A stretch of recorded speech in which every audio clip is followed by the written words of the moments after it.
Welcome to Russian History Retold, episode 356, an interview with the author of Reign of Secrets, Ambassador James P. Cain. Last time, we revisited the life of Peter the Great. Today, we have a special guest, the author of the novel Reign of Secrets, the former U.S. ambassador to Denmark, former president of the reigning Stanley Cup hockey champions, the Carolina Hurricanes, James P. Cain. Welcome to the podcast, Mr. Cain. Thank you, Mark. It's delightful to be with you. Yeah, so I want to start with the first question. It's about diplomatic life. How much of the ambassador's world in your book comes directly from your real experiences, including the reburial of the Dowager Empress, your visit to Putin's palace in St. Petersburg, and the Kosovo NATO scenes?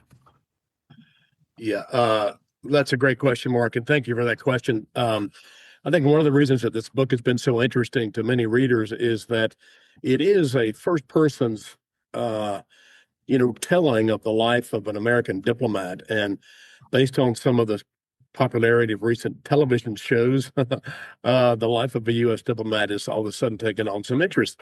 And while the book itself is a diplomatic thriller, i.e. historical fiction, many of the scenes, including the opening scene, which you just referenced, were taken from things that really happened during our 4 years in Denmark. And I would encourage your readers to try to figure out which ones those were. Hopefully there's some authenticity in each one, but it's beginning with the opening scene of the book. And again, not to give away the plot, which I won't, but in September of 2006, my wife and I were invited to Roskilde Cathedral, which is the royal burial place in Denmark, for the reburial service of Empress Maria Fedorovna, who most people in the world had not heard of, born Princess Dagmar, second daughter of Christian IX. Married off, of course, to Alexander III. She became Empress of Russia. Her son, Nicholas II, became the Tsar of Russia after her husband passed away. So she was the Dowager Empress. And when the Bolsheviks invaded in 1917, she escaped to Crimea, lived there for a year or so with her Fabergé eggs hidden not far from her bed, and then was helped to escape by her nephew, by this point was, or son-in-law, maybe, no nephew, but at this point was the King of England. And she died in 1928 in Denmark and was buried in this royal cathedral. And so my wife and I are surrounded by the royal families of Europe. Every royal family of Europe, both present and past, was represented in this service because Vladimir Putin had written this letter to the Queen of Denmark a few months earlier, asking for the return of the remains of this long-dead empress. And of course, the service is in Danish, and I couldn't understand much of it. But I was thinking to myself during the service, why would Vladimir Putin want to bring the remains of this long dead empress back to Russia? And it sort of gets me thinking about Putin's delusions, you might say, of bringing the empire back with him as czar. And it also occurs to me during this rumination that the Danish royal family, the same family, has been on the throne for over 1,000 years, while most every other European royal family is either, they're eradicated or bloodlines have been mixed or they've been kicked out. This royal family in this small country, same family on the throne for over 1,000 years. Why is that? And so the fiction parts comes in here. There's a secret, and Vladimir Putin's out to find it. Interesting, because we've talked about it in this podcast about what his long-term goals are. What does Putin really, really want? And especially, as you said, I think he wants to bring back the Russian Empire.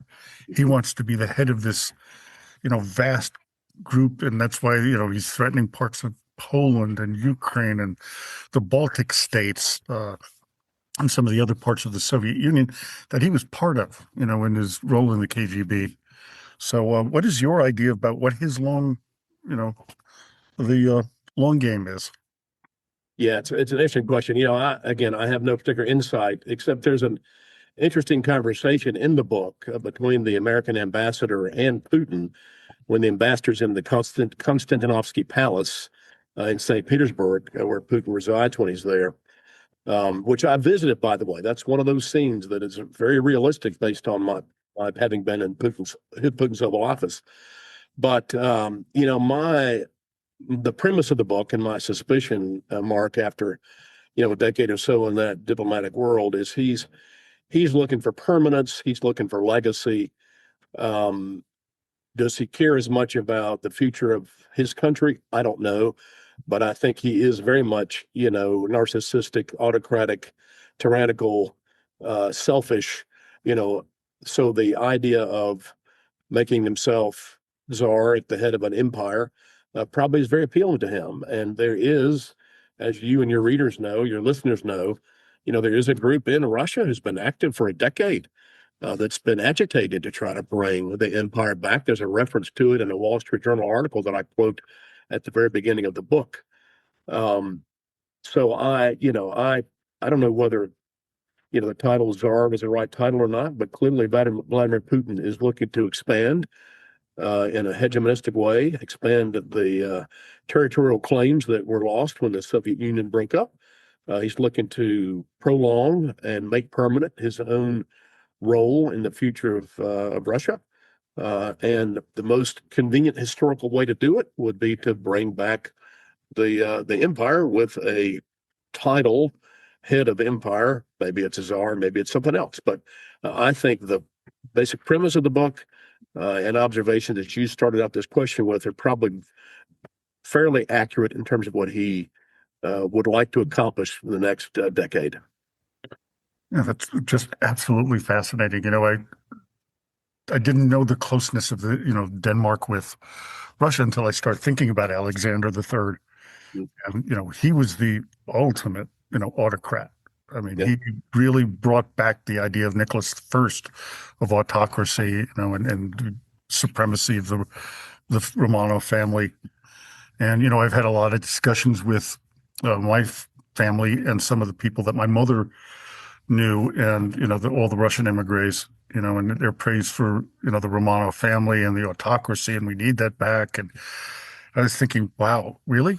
They didn't do anything wrong? It was like they did nothing wrong. It is interesting. There's an interesting scene in the book, which is very realistic. Takes place around a fire pit in this grounds of this castle outside of Copenhagen, and the hero and the heroine are there, and they're surrounded by um, ancestors of royal family members from around Europe who've been, let's just say, deposed. And that scene is very much realistic. It happened with my wife and me. There's a wonderful man outside of Copenhagen who sort of comes from that world, and we were surrounded by the heirs of the royal families of Italy and Portugal and Greece and France and Russia. And we sat there in the firelight after a wonderful meal, listening to the sort of forlorn regrets of these families whose families used to rule these nations in Europe. And the conversation around the fire pit, which is in the book, is fairly accurate based on the conversation we had. And it never ceases to amaze me how there is such a strong desire on the part of many in some of these European former monarchies to bring back the role of the monarch. And it's understandable, Mark, not to an American, because in America, we're a country founded on an idea, right? That makes us unique. That does make us exceptional. But when you aren't that, and most countries in the world aren't that, they look for the symbolism to surround themselves when they're thinking of their national identity. So the monarch in Denmark is very important to that country. The monarch in the UK, very important to that country. And you would hear the same thing from other countries. So I can actually understand. Set Putin aside, right? We'd rather a monarch not be a tyrant. But I can understand why there might be a sentiment to have a symbolic nationalistic, head of the nation that means something for your country in ways that for us we simply don't need, because of the idea at the core of who America is and what America is. Yeah, I came upon that when I was at a camp, a Russian Orthodox camp in Caen, France, back in the 70s, where there was a lot of old monarchists that had come from Russia who had, we stayed at the estate of one of the women Yeah. who was related to one of the Grand Dukes. And they kept on talking about this, we need to bring this back. It brings morals back to our country that we don't have. And of course, at the time, it was the Soviet Union, atheistic nation, you Yeah. know, and, I could understand it at that point. But I can see where it's going today, where there were a lot of monarchists who would like that to come back, and I can see Putin wanting to be there. Uh, to change the subject a little bit, it has to do with your personal loss that you lost your son-in-law to ISIS in 2016. How did that tragedy shape the story that you're telling? Well, I guess in two ways. One, when that happened, so the idea of the book, the plot line, as I mentioned, came to me in 2006 when my wife and I were there for the reburial service of Empress Maria Fedorovna. But it really wasn't until 10 years later when my son-in-law was killed in the ISIS terrorist attack in Belgium, in Brussels, that I had to find a therapeutic outlet for my life. We focused on our daughter and the stability of her family, and writing was my escape. And so I really began seriously writing this book in 2016. Of course, I accelerated it when Putin invaded Ukraine a few years after that, and I said I got to get this book out because the plot's realistic. But in a different way, that I woke up every day for 4 years, Mark, getting a threat brief, being briefed on the threat analysis, same threat assessment the president of the United States gets. But I'd never really confronted evil that directly. I mean, I didn't really know anybody in 9/11. We all were affected about it in a certain way. But when you have a family member who's killed by a terrorist in a brutal, very public, very shocking, sad way, it sort of forces you to come to confront evil in a way that most people never have to, thankfully, and forces you to think about justice and how we eradicate evil. And this book, this book is about good versus evil. There's good and there's bad, and the end of the book. Again, I won't give away the ending nor the details of the plot, but good does triumph over evil, and there's a role that America needs to play to make sure that good continues to be the side that we're on, and that in the end, good does trump evil. And I think we see that evil present in many parts of the world right now. Of course, we see it in Ukraine, coming across the border from Russia, from Moscow. Of course, we see it in Iran, in the Straits of Hormuz, and other places around the world. And we as Americans need to remember where we come from, what our values are, and make sure we're always on the right side of that good and evil divide, because it's there and it's always going to be there. Yeah, that brings me a great segue to the next question, which is as a former ambassador to Denmark, how does your novel engage with today's controversy over Greenland? Uh, it skirts it, and and I hate to say that, but I wrote the book, of course, really before President Trump raised the Greenland issue in a way that was particularly controversial. I will say, and I talk about in the book, America's role with Denmark and the importance of that relationship. But I'll tell you something else, that the president, I don't like the way he delivers a message necessarily, but the message is right. Even when I was in office 20 years ago, we knew that the Chinese and the Russians were present in Greenland. Greenland is the most critical point on the globe for the protection of the West when it comes to ballistic missile coverage of the hemisphere.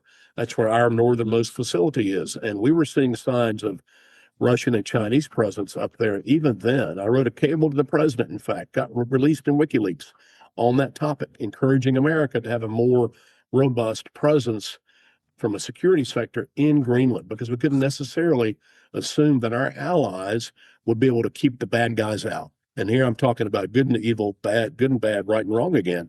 And so America needs to have, and I think we'll have, a greater presence in Greenland. But I chose not in this novel, Mark, to really get into politics. I didn't want to, to try to persuade one side or the other.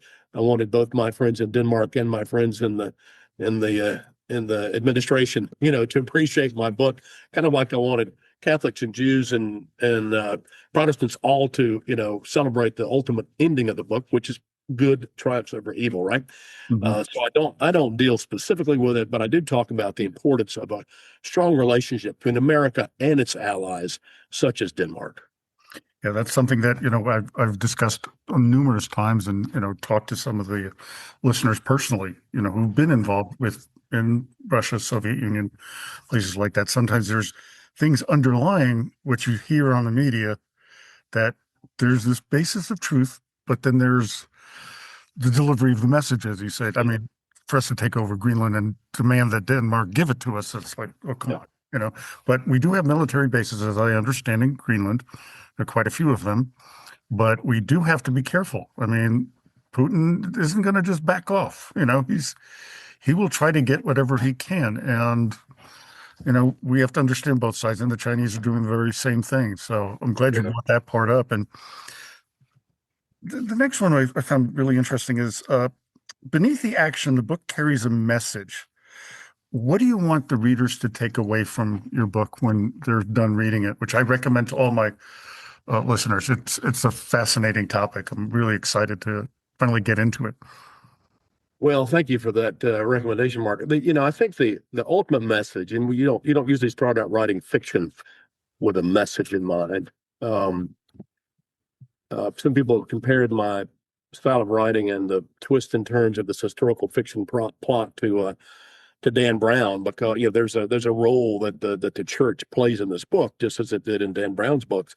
Although at the end of Dan Brown's books, there was sort of a fundamental challenge to the church. Mine doesn't do that. Mine basically, in the end, and the message I was trying to get across to readers is, there is a grounding in values, the belief in right versus wrong, as we talked a minute ago, that needs to be at the heart not only of our individual lives, but the lives of our nation, the values of our founding fathers, that what we stand for as Americans on the global stage.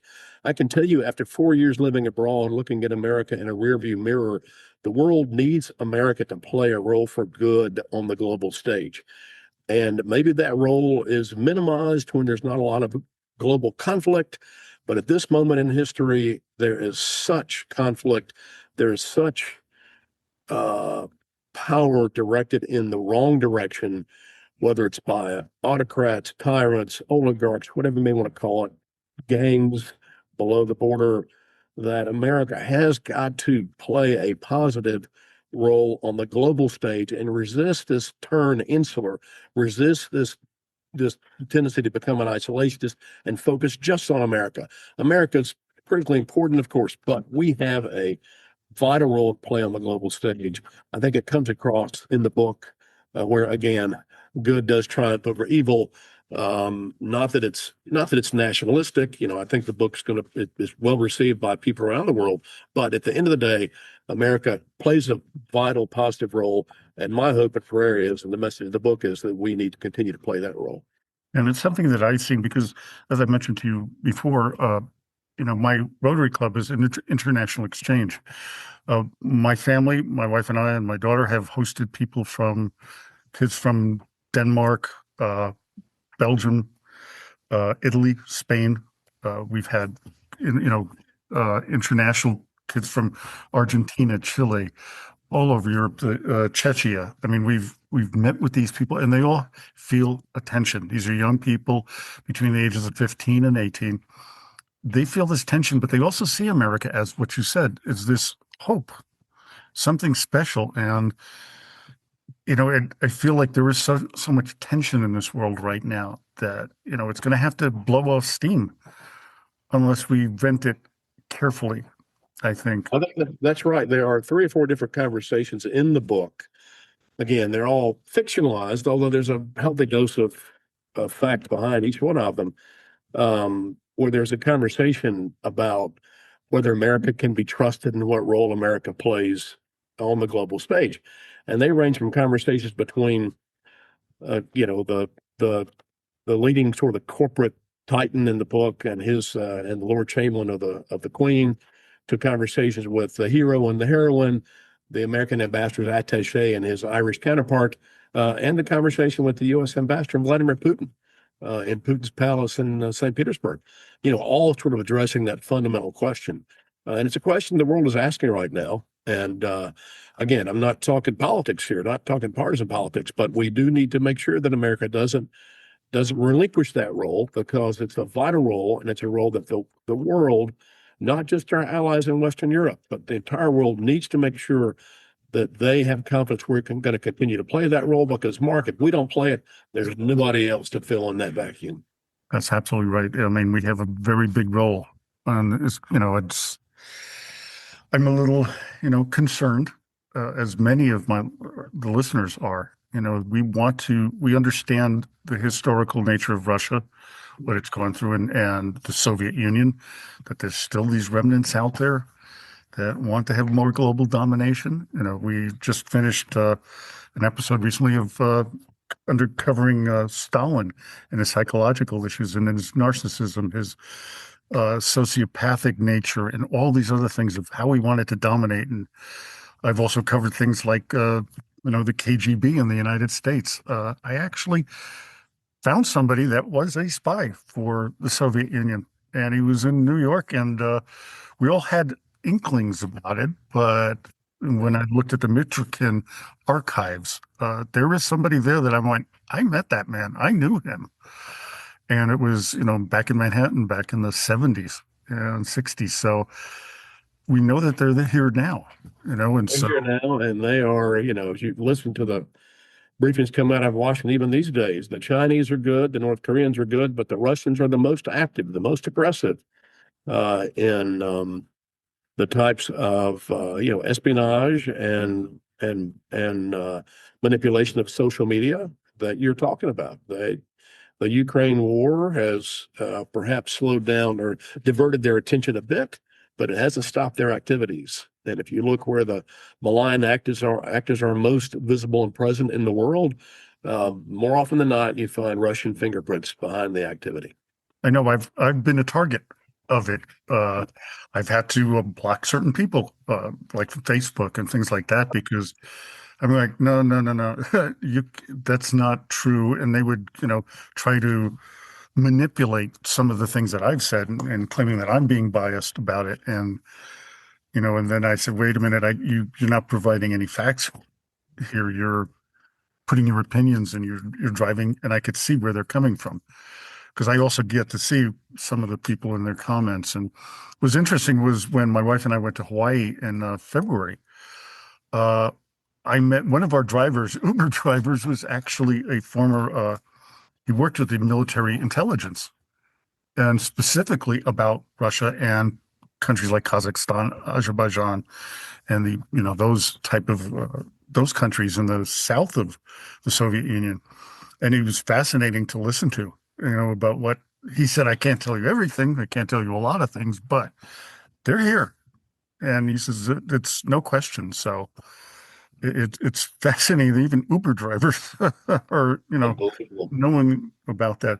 So let's get to the kind of the final. Your book contains 13 historical flashbacks. How much is factual and how much is imagined? Well, it is historical fiction, but I spent a lot of time researching those anecdotes, the conversations of which are, of course, imagined.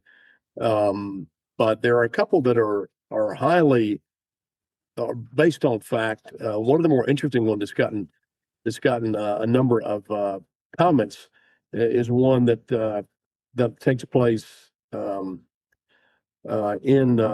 in London in the late 1700s with the King of Denmark, who's visiting there, and he has a conversation with an American, and this American is aware that there is again this secret that I started out the conversation with you, Mark, and as some of the other American presidents have been aware, and he's trying to sort of convince the Danish king to allow America, this budding, young republic, to be an ally in the protection of that secret.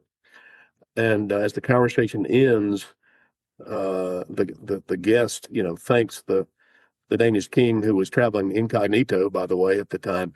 And the last sentence, you realize he's talking to Dr. Franklin, who he insists on the king calling him Ben.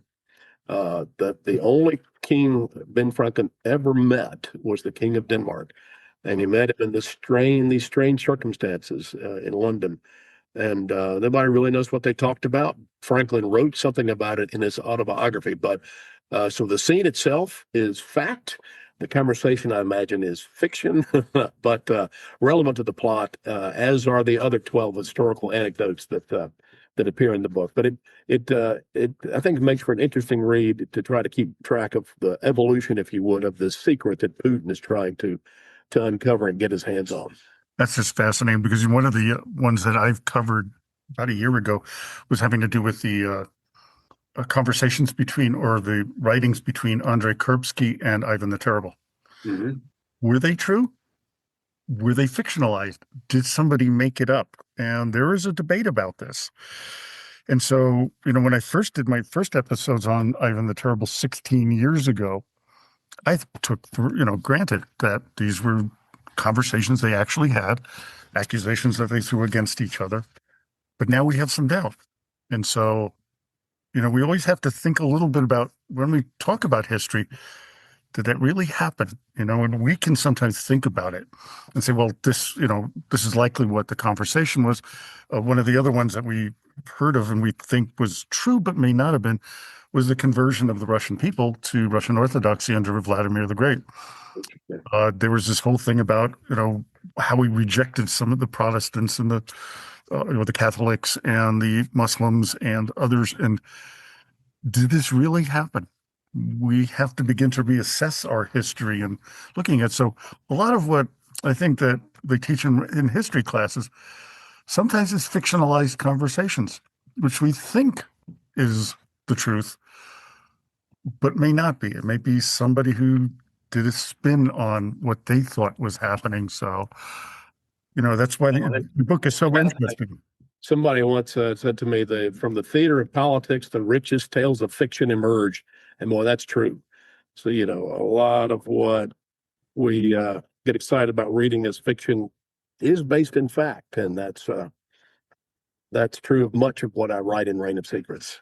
No, I'm so looking forward to it. Well, this has been great to talk to you and get that insight. And again, to my listeners, this is a book you should really get. It sounds fascinating. I know my daughter, who loves Dan Brown and some of his works, and I know there's a lot of fiction in those.